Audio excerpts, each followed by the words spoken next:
Hello friends, तो आइए आप सभी का एक बार फिर से प्रोफेसर स्टडी सेंटर पर स्वागत करते हैं।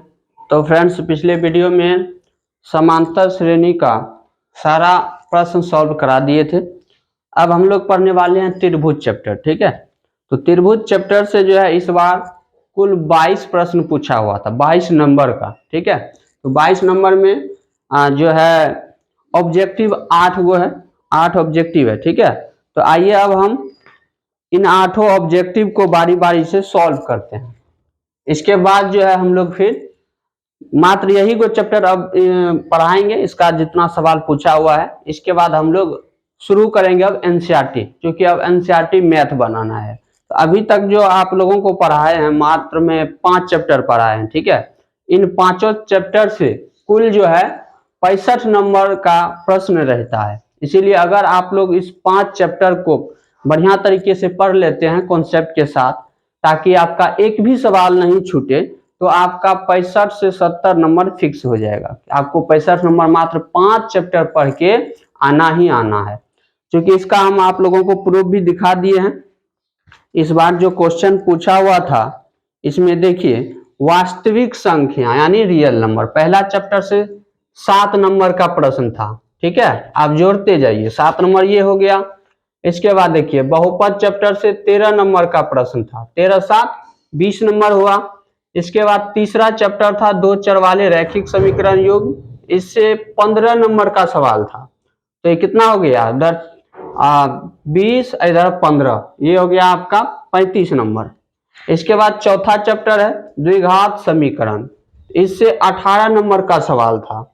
और पांचवा चैप्टर समांतर श्रेणी से 12 नंबर का सवाल था। तो 12 8 ये 20 और 10 30, 30 नंबर इस दो चैप्टर से पूछा हुआ था।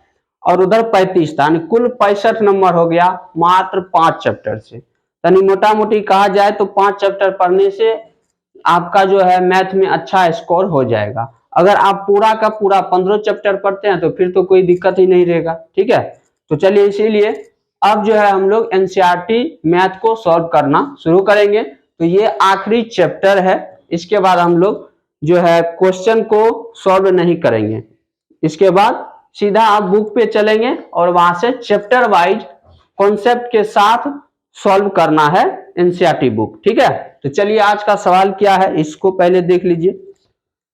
यह सवाल देखिए, इस बार 3 नंबर में पूछा हुआ है कि यदि दो समरूप त्रिभुजों के क्षेत्रफलों का अनुपात 49:81 है तो उनकी संगत भुजाओं का अनुपात है।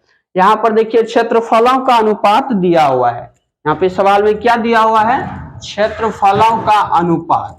तो क्षेत्रफलों का अनुपात दिया हुआ है। अब हमको पूछ रहा है संगत भुजाओं का अनुपात है, यहाँ पर संगत भुजाओं का अनुपात पूछ रहा है। ठीक है, इसके लिए एक कॉन्सेप्ट है, इसको याद रखिएगा कि यदि दो त्रिभुज समरूप हैं तो उनके क्षेत्रफलों का अनुपात जो होगा वो संगत भुजाओं के अनुपात के वर्ग के बराबर होता है।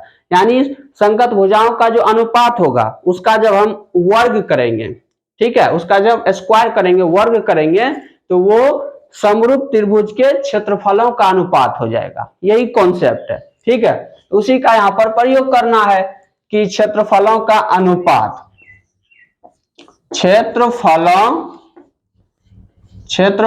का अनुपात बराबर क्या होगा, बराबर होगा संगत भुजाओं के अनुपात के वर्ग के बराबर। यानी भुजाओं का शॉर्ट में लिख देते हैं। ठीक है, संगत भुजा होगा। ठीक है, भुजाओं के अनुपात, भुजाओं के अनुपात का क्या होगा, वर्ग होगा। ऐसा होगा ना। तो अब देखिए यहाँ पे वर्ग है यानी स्क्वायर, इसको उठा के इधर लाएंगे तो ये वर्ग इधर आके वर्गमूल हो जाएगा, यानी रूट लग जाएगा इधर वाला क्षेत्रफल के ऊपर। तो क्षेत्रफल का अनुपात देखिए कितना दिया हुआ है, 49:81। ये हो गया 49:81। इसके अंदर इसके ऊपर क्या होगा, रूट लग जाएगा, क्योंकि ये स्क्वायर इधर आके रूट हो जाएगा। जानते हैं ना कॉन्सेप्ट।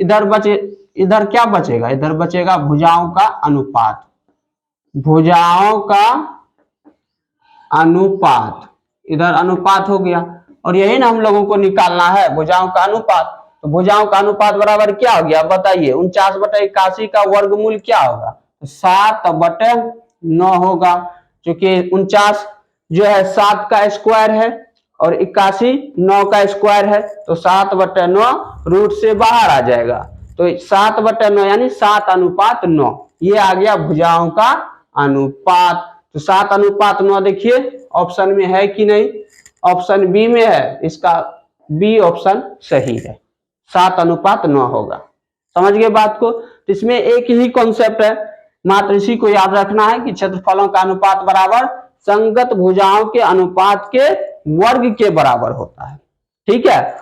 और इसमें एक कॉन्सेप्ट है, क्योंकि संगत भुजाओं का अनुपात जो है वो उनके जो है शीर्ष लंब यानी शीर्ष लंबों के अनुपात के बराबर होता है और माध्यिका के अनुपात के बराबर होता है, और कोण समद्विभाजक, कोण का जो समद्विभाजक होता है उसके अनुपात के बराबर होता है, और जो है परिमाप के अनुपात के बराबर होता है। यानी कि दो समरूप त्रिभुज में संगत भुजाओं का अनुपात जो है वो त्रिभुज के 4 प्रॉपर्टीज के बराबर होता है, यानी कि उसका जो है शीर्ष लंब के अनुपात के बराबर होगा, माध्यिका के अनुपात के बराबर होगा, और जो है कोण समद्विभाजक के अनुपात के बराबर होगा, और परिमाप के अनुपात के बराबर होगा, यानी ये 4 चीज होता है।